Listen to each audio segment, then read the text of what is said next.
teeth and see blood came out, guys, that's because you have gingivitis and it's caused by not flossing. And this right here is a water flosser. As you can see, it's doing a great job removing all the teeth out of the blood little by little, guys. This thing is amazing because it will have your breath smelling so fresh all day long, guys. They use it. I found one of the TikToks help for so cheap. If you can still see the link down below, that means they still haven't installed.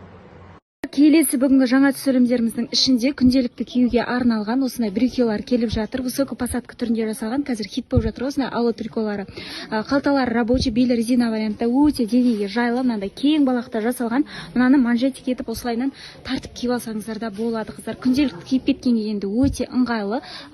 Хабышка материалына жасалған, ертең күздік мезгілде де кие бересіз. Мындай темно-серый, светло-серый, мынандай неше түрлі әдемі темно-синий расцветкілер бар екен, қара түстерінде бар екен. Барлығының бағасы небәрі 3500 теңгеден. Безинчиосы керек десеңіз, осындай безинчио түрлерінде бар. Сапалары өте жақсы, жұмсақ, денеге жайлы, белі резина, өте удобный тұрады.